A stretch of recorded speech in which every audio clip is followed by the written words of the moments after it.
Welcome to the Unscripted Authentic Leadership Podcast, a podcast where we're seeking to lead change while also seeking to understand. We're also here as a platform for leaders to come together to unite, to develop, and empower other leaders in the areas of business, family, and community. I'm your host, Lafayette Lane, joined by my co-host, John LeBrun, and today we are joined by two very special guests, Brad and Tronda Giles. Y'all know what time it is. Put those hands together, put those clapping emojis in the comment section. Brad and Tronda have joined us today to have an amazing conversation about the power of giving back. Brad and Tronda, thanks for coming on. It is our pleasure. We appreciate the opportunity. We love being here with you guys. Appreciate the audience for listening. And we're going to have a blast. Let's have a great time together. Yeah, thank you for having us. Thank you. Yeah, thanks for coming on. Welcome. Listen, man, let's get right into the conversation. Behind the scenes has already been great backstage, and so I know this conversation is going to be amazing. Listen, I was made aware of you guys by my brother John. He sent me a viral video of you guys in a grocery store. I think it was Kroger's or just a grocery store of that nature, of you guys basically buying grocery for everybody in the entire grocery store and giving back. I was like, man, we've got to have them on the show. And John let me know that you have been on American Ninja Warrior. That's one of his favorite shows. But before we get into all of that, man, I want to hear you guys' backstory of who you guys are, what you do, how you met, and how did you get into this heart and mindset of giving back? Good stuff. Where you want to start? How do you want to get it started? Which way? Let's pop up how we met then, because that's always an interesting story. Yeah, let's go. Yeah. So I found this woman walking up the street, going to the club, and she was over here just two-stepping. I saw them legs. I said, "Ooh, look at that girl." But yeah, all me and my friends just riding down the street, and all of our cars thought we was cool. And I saw her walking. I was like, "Hey man, she looks good." So we went ahead and stopped. And any of my friends could have jumped out the car and talked to Tronda. However, I got to it first. And so because I was the one to jump out the car and be able to introduce myself, I gave her my card. And I was like, yeah, I'm in real estate. What's up? I'm just, this is Brad over here just trying to say what's up, see how you doing. And then, she actually called me the next day. And I was like, what? How did she call me the next day? Isn't there like a 3-day rule or something like that before you're supposed to call somebody? Like, oh, what's going on? Tronda was like, no, I got to call you immediately. Oh, whatever. Whatever.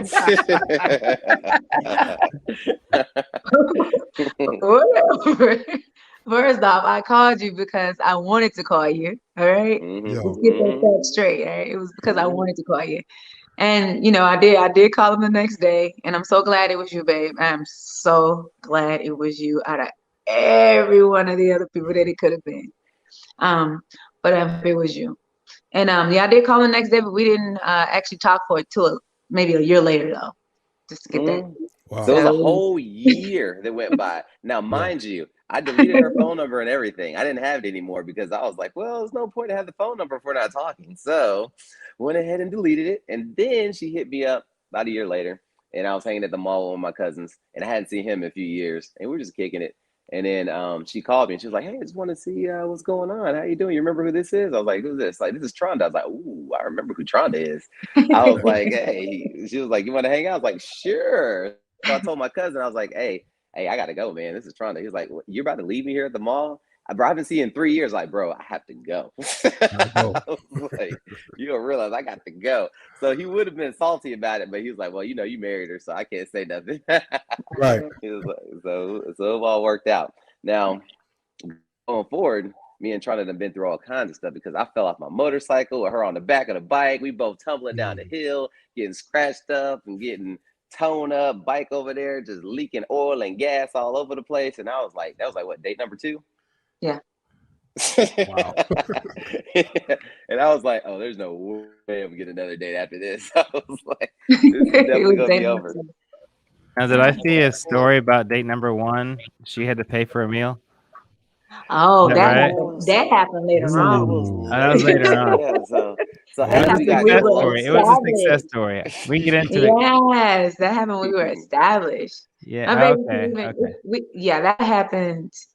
Yeah, he didn't have a job really, so he was always going. His car was overdrafted. Let me just say that. That's where this came from. So his car was overdraft, and I had a decent little job. My first real paying job about to come here to Atlanta. For you guys who don't know me, I came to Atlanta with $50 in my pocket. I didn't know anybody. Actually, Brad met me.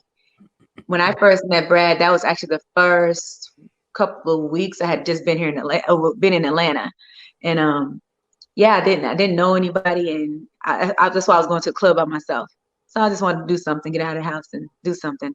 And then I was driving an '87 Chevy Suburban that was lime green, and Brad, he met me then, but he didn't never see the vehicle. You never saw that lime green Chevy Suburban, did you? I sure didn't. No, I never saw the Suburban. It took a long time for you to even see your place. What you talking about? You was keeping everything off limits. She was like, look, hey, you only going to see me when we go out. Yeah, pretty much. Yeah. But came here with the $50 in my pocket, and you guys already know we're well beyond that point now. But yeah, Brad, baby couldn't afford to pay for McDonald's at one point. Not at all. Couldn't afford a Happy Meal. Oh yeah, go through the line and the card declined. Yeah. Wow. And most women be like, boy, you can't afford McDonald's? Oh, no, you got to delete my number out your phone now because we ain't having that. Right. But she was never the type of person to be like, oh, I got to judge you because you couldn't afford McDonald's at the time, whatever the case may be. And, I was telling her, sometimes, your money is in your savings account. Sometimes transfer to your checking. Might not always go over there all the way. What you said was, this is how my bank account works. Something must have cleared before the other money settled in. It was like that. It had to be. I knew that money. I knew I had at least $25 in my account. I knew I had to at least have that. For some reason, I didn't have $25 in that darn account. I don't know how it happened. But either way, so needless to say, we definitely went through some interesting little challenges in the beginning, but it still led us to where we are now. Because as you guys probably know about Wifey, she grew up homeless, and she actually graduated from what? Go ahead and tell them. Oh, I graduated from homeless shelter. But from the back of the U-Haul. Oh, that's when I first started school. When we first went to California. I was home. I've been homeless a few times in my life. And my very first encounter with homelessness was when my family uprooted me from an environment. Oh, should I say I went with my heart? They didn't uproot me. They gave me an opportunity to basically either stay back where I'm originally from, and I'm from a little town called Terrell, Texas. And I was academic wise, straight A student, district, people wanted me. I had college scholarships and stuff like that, or recruiters always looking at me. And so I was very popular, student council, class president, all those things. And I left all my well-to-do-ness to follow my family. And that's exactly, that's what happened. And when I remember one of my first days of school there, I got dressed in back of the U-Haul. And like I didn't understand didn't even really care. I was in high school at the time, but I just knew I was with my family, so it didn't really matter. Went to school, and they picked me up after school, and we went to a shelter. That was my first year of high school. When I went in our new city at that time, in Oakland, California. So, so that was that. And then we battled with homelessness the whole time I was down there. So for about 2 years straight, we were pretty much homeless. And because, in homeless shelters, you move every 30 days. We did wind up finding one that took us in for about, my parents, I think we stayed there for about a year. I started my senior year there, and we stayed there for about a year and a half. And it was one of those shelters like where it was a lot of different people, and we lived on a hill, and it used to call us the Purple People. So we receive like different donations and stuff like that from people, and it was just a unity of different individuals. A lot of us like had our own little places to stay and all that. But either way, that's how I graduated from there. So after that, let's flash forward, right? So like with that being her background and her being the circumstances that she went through, when she got with me, I was in a situation where I was doing real estate back in 2008, and I was like, oh yeah, I got these houses and I'm going to go ahead and be able to build and construct and go ahead and sell them for, really good margins, whatever the case may be.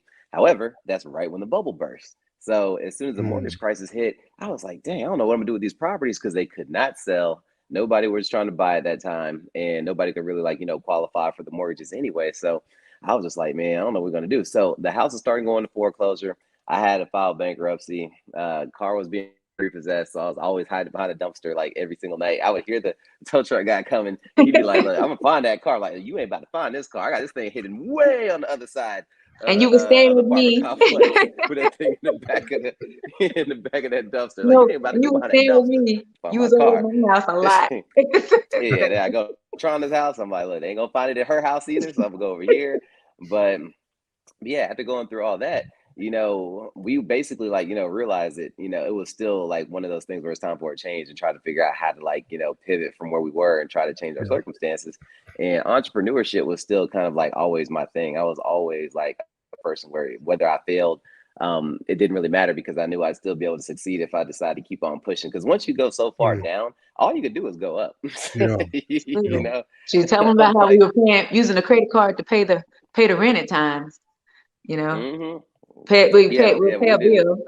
Go ahead. Yeah. When we didn't have the money to pay the rent, then you could always use your credit card, make the payments for the rent, and also pay your other expenses, but then just make the minimum payment on the card so they at least furlough you for at least several months so you can get yourself back on your feet.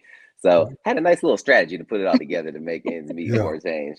And so it worked out. And then that's when we started getting approved for our home healthcare services, because actually one of the houses that was going into foreclosure, somebody had contacted me and said, look, have you ever thought about turning it into a personal care home? Because, you could actually have like people living in the home. You can be able to take care of them and provide services in that home. And I said, you know what? I never thought about it. And I was taking care of my granddad before he passed away with cancer. And it was something I always liked anyway. And once it was presented to me, I said, okay, cool. Let me go ahead and start learning like how to do this. And then I took the classes, went through the state process about like learning how to get approved for like being a personal care home provider. And once I got licensed, that's when, I was able to go ahead and say, okay, cool, let's go ahead and set up our first home. And we did our first residential property, brought some clients in, started servicing them. And then it started growing and growing and growing and growing. Went from one home to like 12 homes in like the span of 2 years. And after, it was awesome. And then we were like, okay, cool, we rocking and rolling. However, then something else happened. We had all these crazy challenges with the state, because the state was basically trying to make sure that like all the big larger providers were getting all the business, and they didn't want it to go to the smaller providers. So we didn't realize, how political and how bureaucratic it was like in the home healthcare industry, because we didn't really think it was those situations where, okay, we only want large companies to like do the work, and then they give kickbacks to whoever's supposed to send them referrals and all this other stuff. So, I mean, we didn't even know that was the case. So once we learned about all that, we're like, okay, now we got to figure out something else. So then we switched gears and decided to do home healthcare. And that's the business that we do now, which we've been doing for the past 6 years. And that's providing services to individuals with special needs. So kids that have like cerebral palsy, Down syndrome, kids that are wheelchair bound, that have trachs, vents, or kids that just need help with bathing, grooming, transfers. The same thing that you would see with a person in an assisted living home, you would see that with children who need assistance as well. And that's the services that we currently provide. Powerful. So you guys went from homelessness, brokenness, all of these things to the success story that you see now. Many people say all the time, people see your glory, but they don't know your story. And it's kind of a cliche, but you guys are living testaments of literally, you may see the story that we have now, the things that we may have acquired, but there's always a story behind the glory that you see today. And I think because of the things that you went through, from what I'm hearing, and correct me if I'm wrong, it gave you that heart to give back to others because you all came from that broken background. Am I right about that? Oh, yeah. I think it's kind of I think it's genuinely who we are, just in general. Okay. Even if we didn't, I don't think, even if I hadn't went through what I went through, I feel like I was always a giver. Wow. And I say the same thing about Brad too, though. Yeah. He's one of the most generous people I know. Sometimes be like, bag up. Same way with me. We're the same way with our just as bad. trying to be giving away so much money. I checked the account. I said, "Hey, where did that such and such go?" I was like, "Well, they gave it to this person." I said, "Oh, babe, you used to be just giving it away." Just giving it. But absolutely, yeah, we've always been that way. And to piggyback off what you said about how people kind of see the success, but they don't know like the path that it took to get there. I always mess with people and say, yeah, it does take about 30 years to become an overnight success. Yeah, exactly.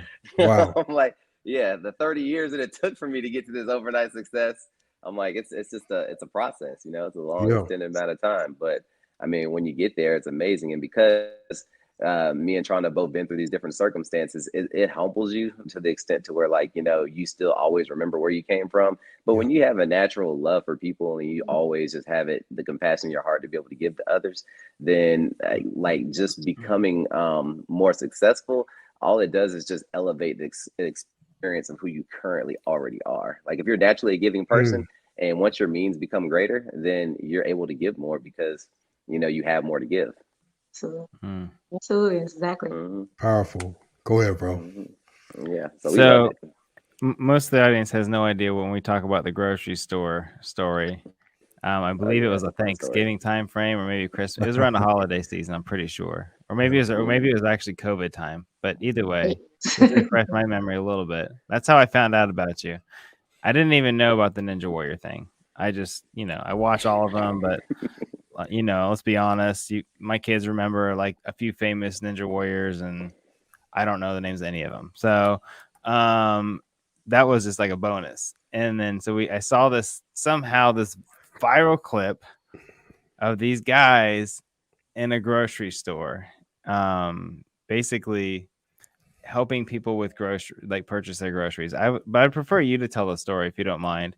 Could you kind of take us back through that time? Like, how did it happen? Like, why were you guys doing it? That kind of thing. That was where my inspiration came from when I found you. Oh yeah, that was a fun story. You want to do it, babe? I mean, you know, you're the better storyteller, so yeah, I'm gonna go straight to the point. One, 2, 3. We were out giving earlier in the day. Last minute thing. We didn't know what we were gonna be doing, and then we wind up going from one place to do donations. Went from that place to a park, and we did donations. We gave out a lot of things like necessities. Yeah. And we were a group, all of us, it was a group of us, a whole bunch of us out there doing it. Yeah. And then we all wind up at a grocery store. Just kind of randomly as well. Yeah, so basically it was a crazy day of donations, like insanely crazy day. Because I mean, like I'm talking about literally like what she was saying, like one place to another, like literally went to the homeless shelter, dropped off all the food there, went out to like where the homeless people sleep outside in the middle of downtown Atlanta. There's like this big place called Hurt Park, and they literally like stay there, and they had their tents, they got sleeping bags, got stuff like that. So we walked around the whole entire place, giving out essential items. So whatever they needed to like just, you know, help them get by, we gave that to them. Then we're like, hey guys, let's go hit the grocery store. So we were getting text messages from our other entrepreneurial friends, and they were like, yeah, like the next place we're gonna meet up at is the grocery store. Before that, they were doing other giveaways themselves at like the gas stations. They were shutting down gas stations. They'd go to Quick Trip, they were buying everybody's gas. And, you know, they let people come up and give them free gas for like 2 hours, just filling up everybody at the pumps. And so we all decided to collectively meet over there at Kroger that's on the east side of town. And that's kind of like, you know, one of the areas that like, you know, pretty much like minority populated. And it's a lot of people who just don't have the means to be able to get what they need during holiday season. So we went there to that Kroger. We went ahead, came through the doors. We had all of our exotic cars parked out front. And it was funny because the people at the who were in the Kroger was like, what's going on up there at the top of the parking lot? Because I see all these Lamborghinis and Ferraris and Rolls Royces and Bentleys parked up. They're like, what in the crap is about to happen? Like something just looked fishy. Something was stirring up. So we all like, you know, walking down to the middle of the parking lot, going straight to the entrance of the building. And as soon as we come in, we all look at each other. We see how many registers they have open. We go ahead, talk to the manager to tell them, look, hey, we about to shut this thing down. I'm like, what do you mean? We're paying for everybody's groceries who are in this entire building right now until like the next 2 hours. Whoever needs groceries for the holidays, we paying for everything. Whatever you want to put in your carts, load it up, send it to the front of the line. We got you. And everybody had their own lane. Me and Brad had ours, and Most of it was a lot of couples. So each couple had theirs, and we happened to have ours. He came up with the idea to show all these receipts. And so that's where it all came from. So he had our receipt. It was about body long. It was about 5'8", you know. Around our decks. I was like, you see these long receipts? I was like, this is like a chain. You know, all these rappers want to show all this ice. What about these receipts of how much you gave away? You know what I mean? Like that's what it's all about. So I think we had about 6-7 lanes over there. Yeah, the grocery store. Yeah, so like literally everybody was like bagging groceries. We even got to run some of the registers and scan the items, and we're just running the carts, and then you could see the line going all the way to the back of the Kroger, and we're just looking at the expressions of people's faces and like the tears of joy, the tears of happiness. Yeah, people started spreading it. That's why it started getting bigger and bigger, because it hit Facebook and Instagram. And so, yeah, people were sending out text messages like, "Hey, girl, you better come to this Kroger. They out here giving away groceries. Get 2 hams." Just coming in droves. Exactly. They would get it. They had 2 shopping carts. So yeah, this lady came through all the shopping carts. I was like, what's going on? Here we go. I'm sorry about that. Yeah, this lady came with all the shopping carts. I was like, what's she got going on? So it was funny. And then you know, you just got to see how thankful people were. Like people were just like the gratitude.